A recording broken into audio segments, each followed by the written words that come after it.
Retailholic, capítulo 1. Liderazgo de equipos.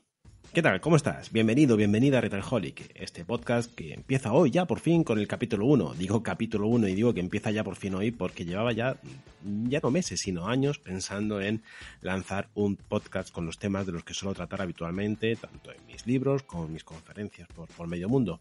¿Y por qué se llama Retailholic? Pues porque es uno de los conceptos que trabajo en mi último libro publicado, El Código Retail, y además engloba 4 aspectos que son los que yo principalmente trabajo. ¿Qué ocurre en el punto de venta? ¿Qué pasa con la estrategia de la empresa? ¿Qué pasa con nuestro cliente y su experiencia de compra? Y para terminar, y no por ello menos importante, sino al revés, lo más importante en mi opinión es qué está ocurriendo con los equipos, con las personas que trabajan en nuestra organización. En el capítulo de hoy nos acompaña Guillermo Matilla. Guillermo es psicólogo organizacional, es coach y consultor de empresas. Dirige una empresa que se llama Delegate Solutions, cuyo propósito es ayudar a las empresas a ser más humanas y rentables a través de una asesoría muy específica en materia de recursos humanos. Además, Guillermo imparte programas de formación a directivos y les acompaña en la gestión del cambio. Y además es autor de un libro que te recomiendo desde ahora mismo que se llama Humanizando las organizaciones del siglo XXI y que vas a encontrar fácilmente en Amazon.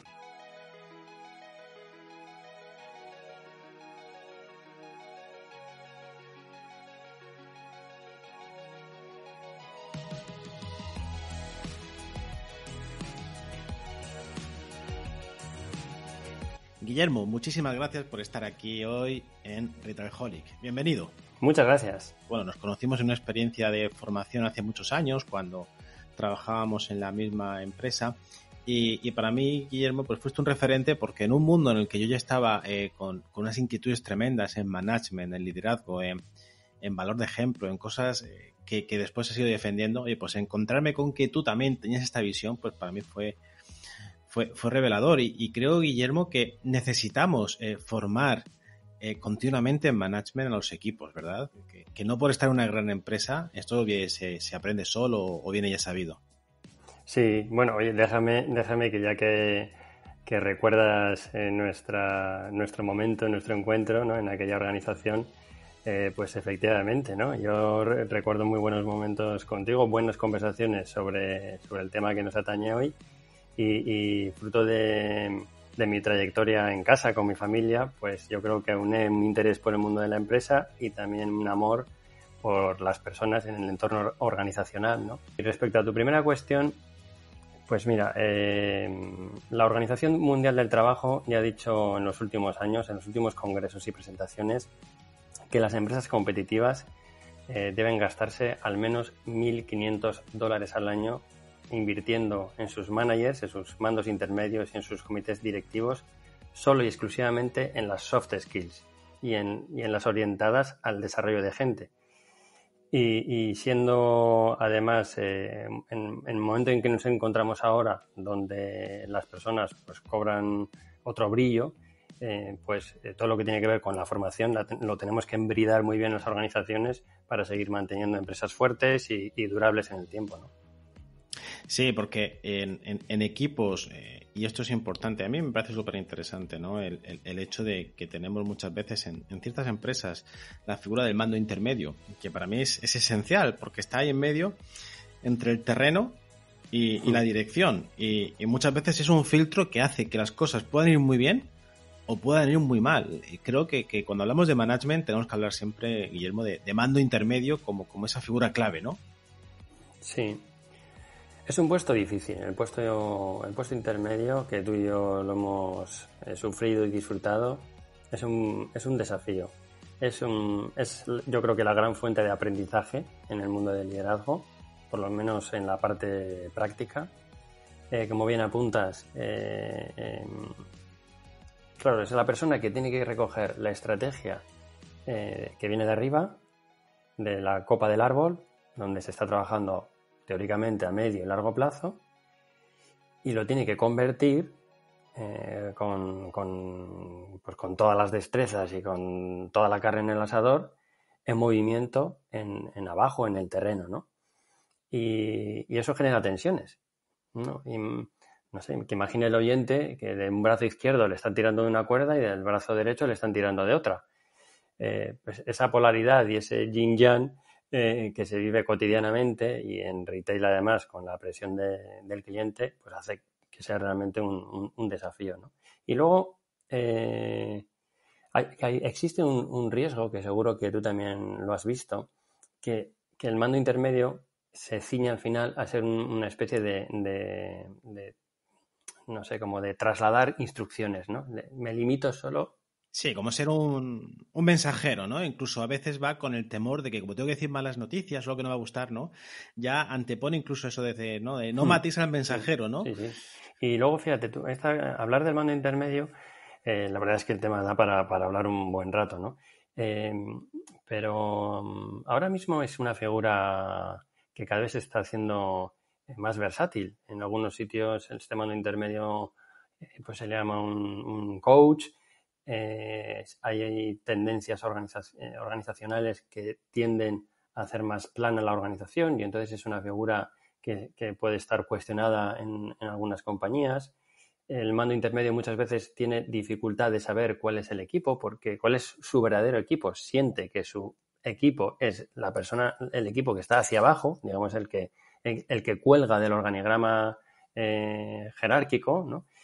Pero en realidad, su percepción y su sentimiento de equipo debería ser sus mismos iguales, sus colegas. Lo que pasa es que como tener un equipo hacia abajo tiene su propia identidad, normalmente son estructuras físicas exclusivas, son delegaciones territoriales, pues al final hace que la persona sienta que su equipo es el que está hacia abajo. Y eso pues genera muchas veces pues críticas hacia arriba, lealtades incómodas, difíciles de gestionar, vínculos emocionales, de amistad, que enturbian precisamente el desarrollo del puesto, ¿no? Por eso es un puesto difícil y desafiante y cuenta siempre con toda mi admiración, ¿no? Cuando alguien me dice, yo estoy en el medio, ¿no? ¡Wow! Tú antes, Guillermo, antes lo has dicho, el hecho de que hay sitios donde estamos atribuyendo un papel de coach al mando intermedio. Y a mí lo que me preocupa es que muchas veces hay organizaciones que están empleando palabras y no se dan cuenta que las palabras tienen energía. Y hay empresas donde dicen, no, vamos a llamar coach porque está de moda, porque parece que así somos una empresa pues de nueva generación, que tenemos una mentalidad muy de startup, que tenemos, esto está ocurriendo. De igual forma que hay directores de recursos humanos donde ahora parece que les da un poco de cosilla, ¿no? Esto de, no, yo soy director de recursos humanos, y dicen, no, yo soy director de talento, director de personas, director de...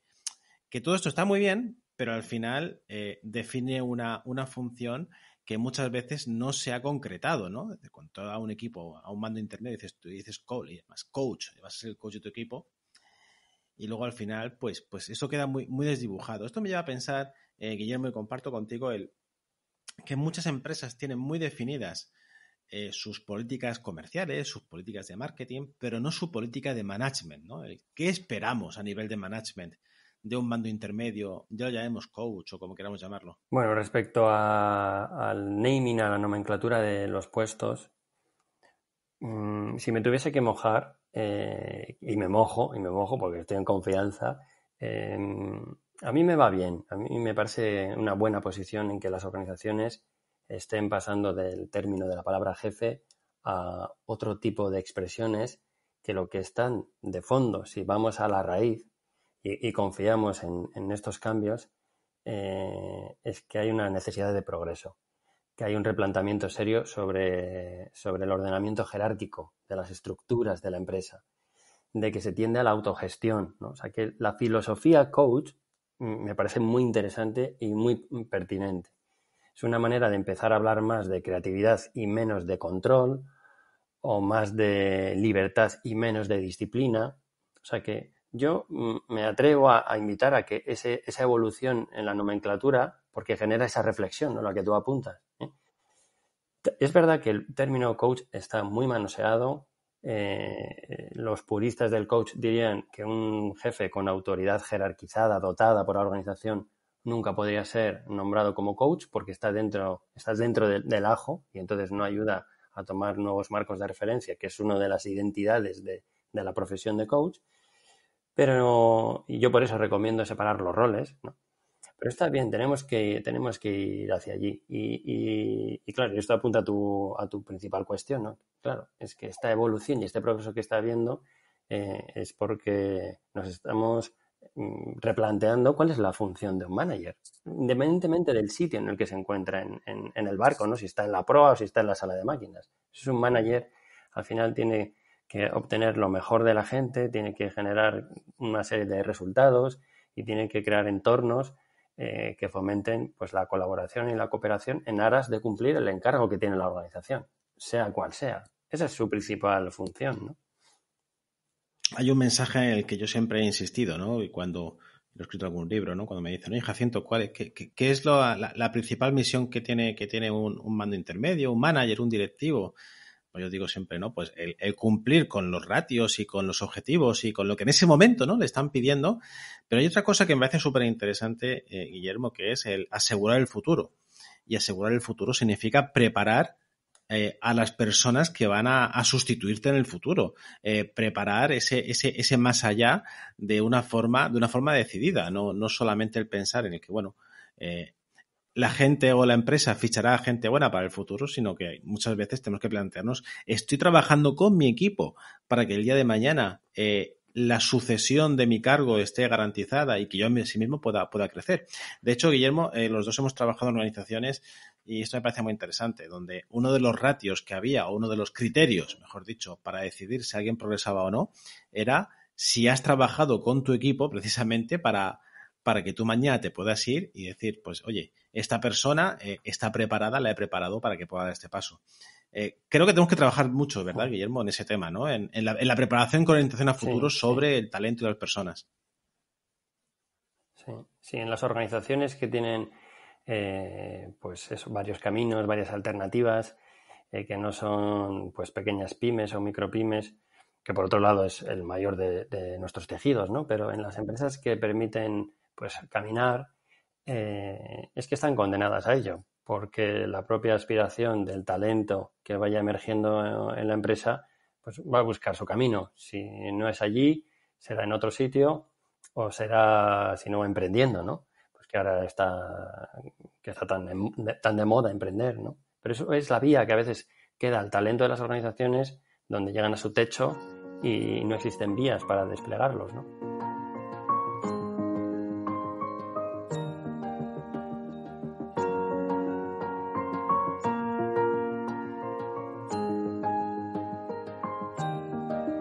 Y ahora es un buen momento para decirte que este podcast está patrocinado por mi último libro, El Código Retail, que está editado por Libros de Cabecera. El Código Retail, lo que el management puede aprender del retail. Y lo vas a encontrar, pues ya sabes, en todos los sitios donde venden libros. Tu librería de referencia, lo pueden encargar si no lo tienen. Y por supuesto en cualquier librería online o tienda donde vendan libros.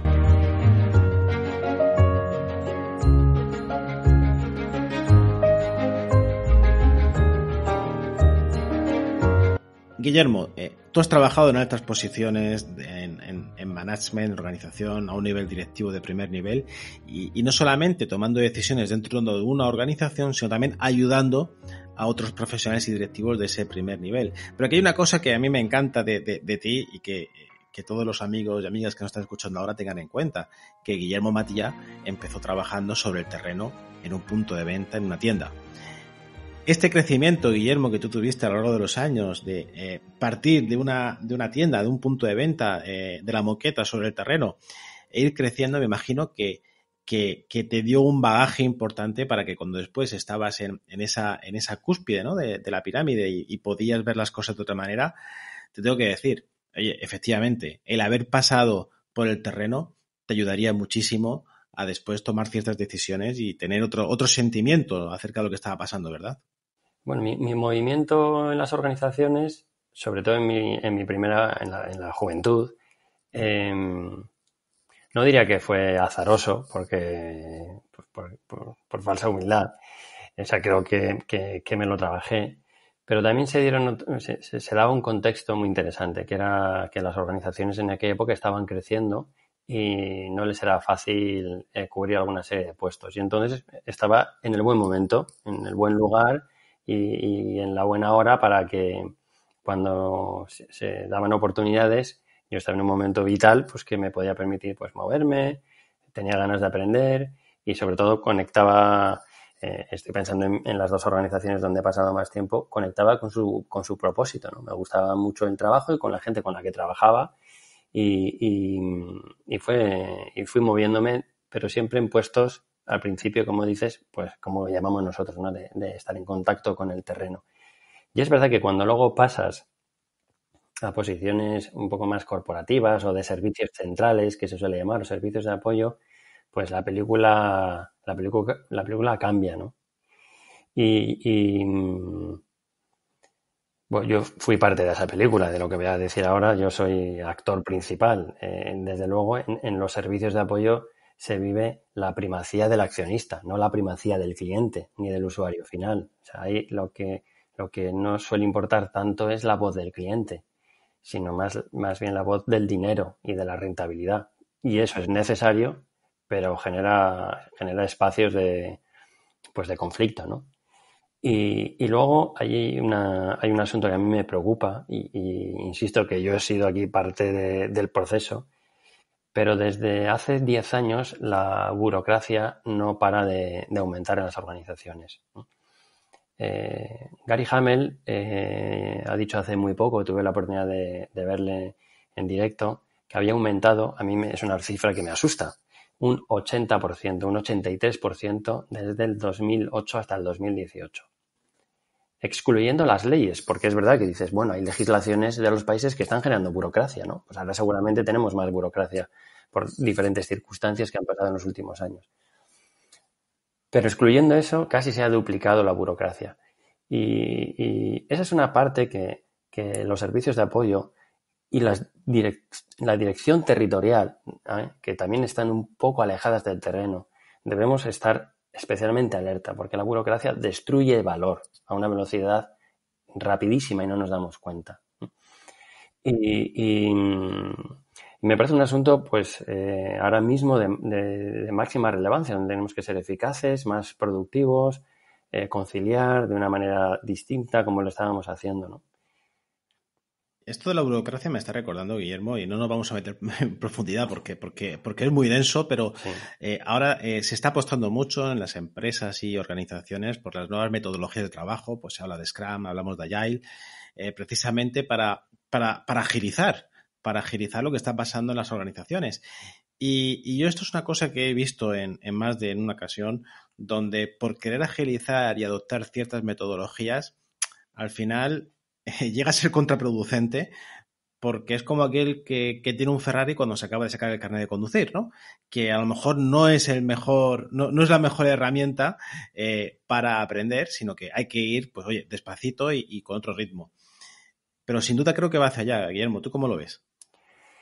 Bueno, las bondades de la industria que desde los años 70 han ido calando en Europa, bien porque hemos ido cogiendo experiencias en América o bien las filosofías de la automoción empujadas por Toyota, y eso está aquí, está ya en nuestro continente, pues son conocidas desde hace bien tiempo, ¿no? O sea, no estamos descubriendo la mantequilla. Desde hace 20, 25 años la industria ha ido implementando metodologías de diferentes nombres, que ahora yo creo que mucho es simplemente un nuevo empaquetado, pero que lo que buscan es eliminar desperdicios, centrarse en lo importante, hacer que los equipos visualmente pues tengan autonomía y gracias a que tienen buenos objetivos y que son automedibles, ¿no? Por decirlo de alguna manera, ¿no? Y lo que ocurre es que cuando pasamos crisis, momentos donde ya importa un poco más el detalle y la calidad, ya no valen chapuzas. Y entonces hay muchas organizaciones que están aprendiendo algo que otras ya lo están implementando desde hace mucho y están sacando jugo porque tienen circunstancias pues diferentes, ¿no? Y yo también estoy muy satisfecho viendo en los últimos años, por lo menos en foros de recursos humanos, cómo nos integramos con otro tipo de asociaciones o de industrias que presentan y que nosotros también podemos presentar lo que estamos haciendo, ¿no? Como los departamentos de recursos humanos hemos aprendido muchísimo de los departamentos de marketing, especialmente con la llegada de la programática y de la inteligencia artificial en el marketing y la comunicación, ¿no? O cómo, como estoy diciendo, hemos aprendido de cómo se fabrica una puerta de un vehículo o de un avión a cómo gestionar un equipo, ¿no? Cómo llevar esas metodologías, ¿no? Pues a un equipo. Eso es formidable. Tenemos que cooperar más entre diferentes industrias porque tenemos mucho ya avanzado, pero lo tenemos que aplicar ahora en otros ámbitos, ¿no? Y el retail ahí puede aportar mucho y también recibir mucho. Sí, yo estoy pensando ahora mismo en dos casos claros, ¿no? Recuerdo hace unos años donde pude trabajar y experimentar en una organización lo que era, pues, implementar una filosofía Kaizen, como tú decías, ¿no? Pues que esto pues viene del mundo japonés y Toyota hizo mucho, como antes bien decías. Pero recuerdo que fíjate, nos faltaba una cosa importante, y claro, yo esto con mi visión de management a veces crítico, pues lo veía, y es que no se nos explicaba el sentido de las cosas. Esto era como que alguien, ¿no? El consejero delegado ha leído algo sobre este tema, ha hecho un curso, alguien le ha contado que esto es estupendo, viene y quiere que lo hagamos. Pero el no tener el sentido de por qué esto es bueno, fíjate, recuerdo que eso hacía que la gente se preguntara, oye, ¿por qué tengo que yo estar etiquetando aquí cosas o marcando con colorines? O ¿esto para qué? ¿No? Y creo que esto es una cosa que sigue pasando, Guillermo, muchísimas veces, ¿no? La importancia que tiene explicar el sentido de las cosas. ¿Esto para qué es? Sí, el sentido, el aportar el propósito, el por qué es uno de los, no sé, es uno de los ingredientes esenciales para que estemos trabajando y rindiendo a fondo, ¿no? Y disfrutando también. Sí, Guillermo, totalmente. Y también estaba recordando cuando antes comentabas, ¿no? El cómo departamentos a priori antagónicos históricamente, ¿no? Puede ser pues un departamento de recursos humanos con un departamento de marketing. Hay mucho que aprender. Pues yo estoy pensando, ahora estamos hablando continuamente de employer branding, estamos hablando de la experiencia que tiene el cliente interno, de cómo la comunicación interna cada vez está yendo a un nivel cada vez más superior. Y estoy encontrando muchos perfiles. El otro día había en LinkedIn uno que me pareció súper chulo, ¿no? Que era responsable de marketing en el departamento de recursos humanos. El cómo tiene que haber pues esa colaboración y ese fluir, ¿no? Del conocimiento de la información para llegar de la mejor forma posible al final, pues ese cliente interno que al final es el que hace que todo esto pues salga adelante. Vaya que sí.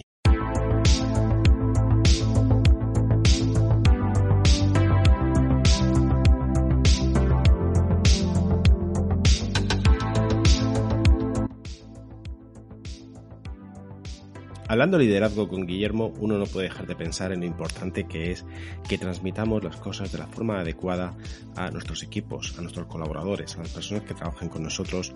Y no solamente que lo comuniquemos, sino que consideremos su papel y su función de la forma adecuada.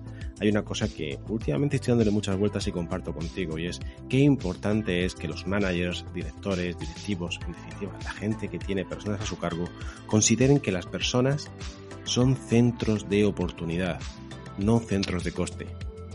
Esto para mí quiere decir que en el momento en el que la empresa considera que su principal activo, que son las personas, que lo decimos continuamente, cuando esas personas empiezan a considerarse como un coste que tiene una repercusión económica y entonces tenemos que ver cómo fulanito o menganita van a aportar para que haya un retorno, en el momento que eso se convierte en una obsesión, dejamos de ver a las personas como un centro de oportunidad y pasan a ser un centro de coste.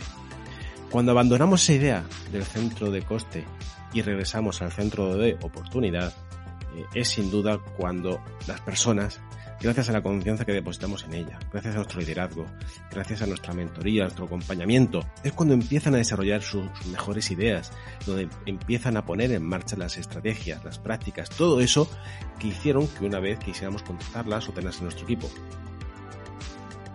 Por eso es tan importante que las personas sepan y perciban a sí mismas que son auténticos centros de oportunidad, donde todo es posible, donde no hay límites, donde todo aquello en lo que puedan estar pensando y que puedan llevar a la práctica en beneficio del proyecto, del negocio, de la empresa, es una posibilidad. Por tanto, yo me haría esta pregunta si dirijo equipos o si estoy en una organización. Yo mismo y mi equipo, ¿cómo somos? ¿Centros de coste o centro de oportunidad?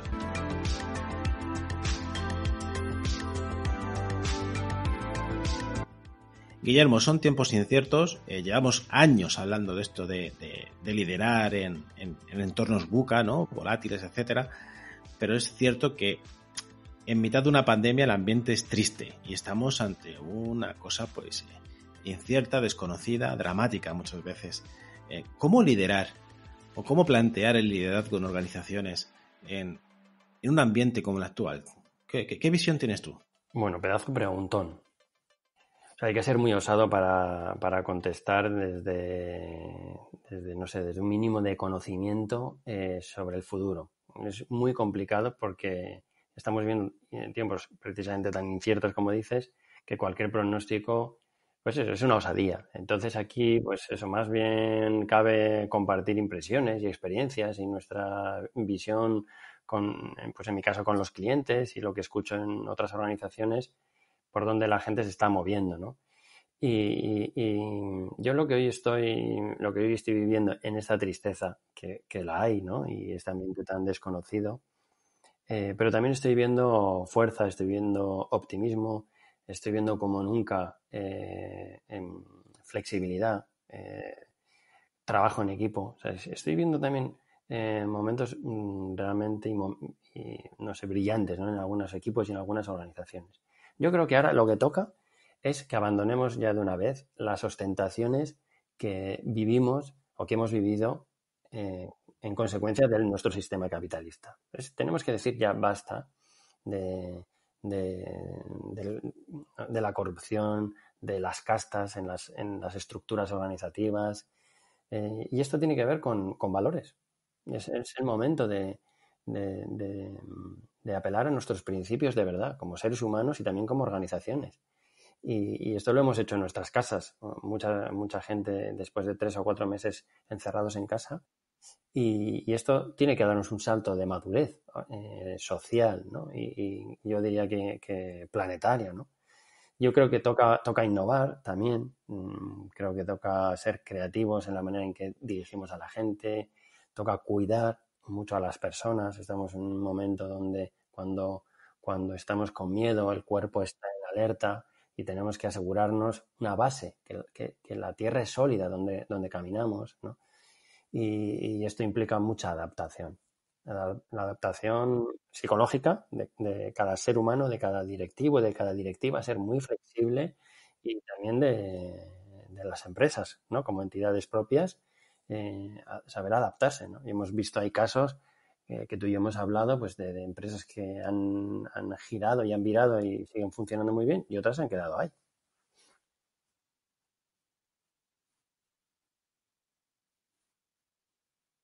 Sí, efectivamente. Mira, estaba pensando ya en la cabeza el que estamos en una época en la que hay que dejar una palabra muy utilizada en los últimos años, que es lo del postureo, ¿no?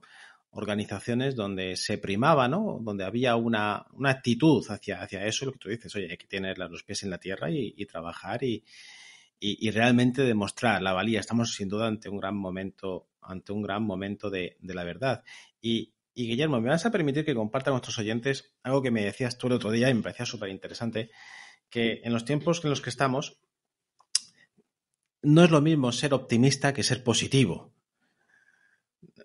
Guillermo, ¿cómo sería eso? Porque está bien, es verdad que uno puede estar más o menos optimista, la realidad es la que es, pero nuestro estado de ánimo, quizás ese positivismo, es lo que nos puede hacer que el día a día pues lo afrontemos de una manera o lo afrontemos de otra, ¿verdad, Guillermo? Bueno, está más en actualidad que nunca todo lo que tiene que ver con el positivismo, ¿no? Bueno, mi visión es que el papel que ahora juegan los estados de ánimo es, bueno, es ingente, ¿no? Ahora mismo han cobrado una importancia sublime en sectores como el retail, donde además la velocidad del trabajo es tan grande y hay una relación B2C con el cliente cotidianamente, hay muchos vínculos cotidianos. Esto es fundamental ahora, ¿no? Los clientes entramos con reservas en un comercio, los mandos a veces pueden estar teniendo más trabajo que nunca o ha cambiado muchísimo. Y cuando estamos hablando de la positividad, del positivismo, no tenemos que olvidar que en momentos de crisis, cuando alguien sufre una crisis, una empresa o una sociedad, como estamos ahora nosotros, no podemos estar no sería bueno, y además es que no se puede, desde mi experiencia, cambiar los estados de ánimos de la gente en aras de que la gente, cuando vayamos a trabajar, estemos con estados de ánimo alegres, felices y serenos y con, no sé, y soñadores, ¿no? No tiene sentido eso. Eso no, y eso tiene que ver con la positividad que en algunas organizaciones pues ha puesto de moda, procurando que todo el mundo esté con emociones a flor de piel y siempre energéticas y positivas. Es una falsa motivación. Es mucho más inteligente, desde mi visión, el que seamos capaces de dirigir a nuestros equipos integrando esa situación que estamos viviendo, pero que enfoquemos el trabajo en conexión a los principios y a los valores que son importantes en esa persona o en ese equipo. Y eso para mí es la otra cara de la moneda, ¿no? Y eso es lo que yo llamo optimismo. El optimismo no es más que estar en contacto con mis valores y atendiendo bien a mis clientes o negociando bien con mi proveedor, porque sé que eso es importante para mí, porque sé que es valioso para mi equipo y para mi organización. Aunque ese día pues esté preocupado por la situación económica o porque desgraciadamente tengo un familiar que está pues pasando un problema de salud derivado de la COVID, ¿no? Sí, has tocado un tema súper interesante, Guillermo, y que abordaremos otro día, que es el de los valores, que ya de por sí pues es otro de los grandes temas del management y que al final influyen en todo lo que hacemos. Pero me gustaría que me hablaras, que nos hablaras, por favor, un poco de las metodologías que utilizas habitualmente en tu trabajo y, bueno, ¿qué es esto del Human Up y qué es el liderazgo 3D? En pocas palabras, Guillermo, y para que todos los podamos entender, ¿cómo trabajas con estas metodologías? Mira, Human Up es las personas arriba, las personas al poder. Es hacer que las organizaciones tengan como su primera prioridad siempre la formación y el entrenamiento de las habilidades blandas o soft de los equipos, ¿no? Porque ahí es donde hay un valor diferencial. Eso es Human Up, es poner a trabajar a toda la organización cuidando a su gente, cuidando a sus clientes, cuidando a sus proveedores y cuidando a los miembros del equipo. Y el liderazgo 3C surge de un trabajo y de un metaestudio de unos años y de otros colegas, donde hemos llegado a la conclusión de que existen 3 destrezas raíces que son pues como la madre del cordero, ¿no? Que hay que empezar por ellas para desarrollar todas las habilidades. Digamos que es el tronco desde donde luego surgen pues el resto de ramas del árbol, ¿no? Y estas 3 destrezas son el punto de inicio para convertirse en un buen líder, ¿no? Y si tenemos tiempo, las menciono simplemente. Las 3 Cs es un acrónimo, son 3 Cs. La primera destreza es la capacidad de conectar, es la capacidad que tengo de conectar con lo que es valioso para mí. Hablábamos de valores, ¿no? La segunda C es la capacidad de centrarse, de estar centrado, de ponerse a la tarea y no desviarse de lo que tengo que hacer. En este mundo de tantos inputs y de tantas interconexiones cada vez es más complicado, lo vemos sobre todo en la infancia. Y la tercera C es la disposición al compromiso. Es cuando escuchas a alguien que te dice que sí, que se compromete y además lo hace. Y son destrezas, son disposiciones a la acción, son movimientos, son músculos que se pueden entrenar y que yo pienso, y ya lo hemos ido demostrando en un montón de programas de formación, de que hay que empezar por esto. Y a partir de aquí ya iremos desarrollando otras skills, otras habilidades. Sí, pero estamos atentando mucho al básico, ¿no? Es decir, lo que tú dices, empecemos por aquí, que lo demás viene después. Sí, no por básico es simple. No. Claro, hay gente que en alguna de estas Cs las tiene totalmente oxidadas, ¿no? Por su historia de vida. Sí, que no por básico ya viene aprendido de casa. Es decir, Exactamente. No es un saber estar, es un saber hacer que se puede desarrollar y se puede asentar en las personas. Esto es súper interesante. Y, oye, Guillermo, estamos hablando de tus metodologías. Cuéntanos, ahora mismo, ¿qué proyectos tienes entre manos? Bueno, pues mira, la pandemia nos ha ayudado a reflexionar un montón de cosas y aunque nos ha parado algunos proyectos con algunos clientes, pero de otra medida pues nos ha activado otros proyectos que teníamos y estoy inmerso en 1000 historias, no sé, por contarte algunas. Pues mira, estamos desarrollando un programa que se llama Insana. Insana es un programa que está destinado íntegramente a ayudar a mejorar el bienestar en las organizaciones y justamente se apoya en el liderazgo 3D. Hemos desarrollado también un programa de intervención online y presencial que se llama Equilibre, que tiene que ver con el trabajo con las prioridades vitales de los mandos y ponerlas en marcha, la gestión del tiempo y de las prioridades. Hemos desarrollado, que lo teníamos desde hace mucho tiempo, pero hemos aprovechado para desarrollar una nueva herramienta de evaluación de 360 grados que llamamos el NL16, donde hemos reactivado las que para nosotros pensamos son las 16 competencias del futuro en estos tiempos de cambio. Y luego pues estamos desarrollando la versión digital de algunos de los cursos con mucha ilusión, con mucho esfuerzo, tú bien lo sabes, porque hay que grabar, hay que editar, hay que hacerlo de otra manera, pero estoy muy ilusionado con estos proyectos. Oye, me ha hecho mucha ilusión, Guillermo, que metodologías de evaluación 360, porque es una cosa que yo he visto en muchas organizaciones que si se hace bien es muy potente, pero cuando se hace mal, aquello se convierte para la persona que sufre esa evaluación en un calvario donde recibe palos por todos lados y no tiene, al final no queda claro, ¿no? ¿Esto para qué era? ¿Esto era para mejorar? ¿Esto era? No. Y realmente creo que hace falta que los equipos de liderazgo y los managers y por supuesto las principales figuras de las empresas, ¿no? Esos consejeros delegados, esos directores generales, sepan que realmente eso hay que hacerlo bien, o si no sirve de poco, ¿verdad, Guillermo? Sí, absolutamente. Sí, es un instrumento utilísimo, muy potente y muy destructor. Hay que estar bien preparado para ello. Oye, ¿qué libro de management?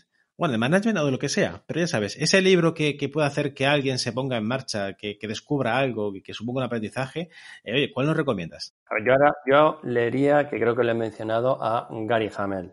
Ajá. Es un consultor experto en administración de empresas y consultoría en Estados Unidos y, bueno, tiene una firma en Chicago, me parece que está, que es fantástico y además está a la vanguardia y escribe libros fantásticos. Y luego yo me acabo de terminar de leer un libro que se titula Superpotencias de la inteligencia artificial. No es específicamente de gestión de personas, pero es que habla del futuro de la inteligencia humana y de la inteligencia artificial. Uh-huh. Y desarrolla unas tesis interesantes sobre lo que va a significar en el futuro la automatización para nuestros trabajos y cómo va a afectar esto a nuestras metas, a nuestras profesiones, a nuestras relaciones. Uh-huh. Y es un libro que yo también recomiendo a los oyentes. Uh-huh. Pues sí, son buenas recomendaciones. De hecho, Gary Hamel acaba de publicar hace muy poquito un libro que aún está, no sé si se ha traducido ya a español, sí que se puede conseguir en inglés, que lo ha editado creo que es Harvard, que es, en inglés sería algo así como Humanocracy, ¿no? Es decir, humanocracia. No sé si está ya en español o no, pero de esos títulos, claro, muy marketinganos decimos, jolín, qué bien pensado que está, ¿eh? Es decir, es que ha cogido ahí que ya con el título solamente ya intuyes un poco de qué va a ir el libro y cómo pues seguramente pues va a hablar del papel de las personas en nuestra era. Guillermo, muchísimas gracias por compartir con nosotros todas estas reflexiones de management, de liderazgo, de habilidades y volveremos a hablar juntos aquí en otra ocasión. Ojalá, gracias por tu invitación y como siempre una maravilla charlar contigo. Aprendo mucho al hablar contigo y eso siempre es apasionante, una buena conversación.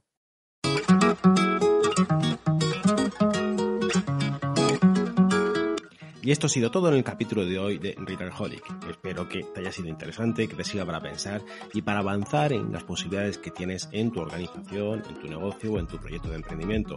Y recuerda, puedes saber más sobre mí, estar en contacto conmigo a través de las redes sociales, LinkedIn, Twitter, Facebook, etc. Y por supuesto, visitando mi blog o mi página web personal, jacintoyorca.com, donde tienes acceso a todos mis contenidos, a mis conferencias, a mis vídeos. En cualquier caso, estamos en contacto. Cuídate. Hasta pronto.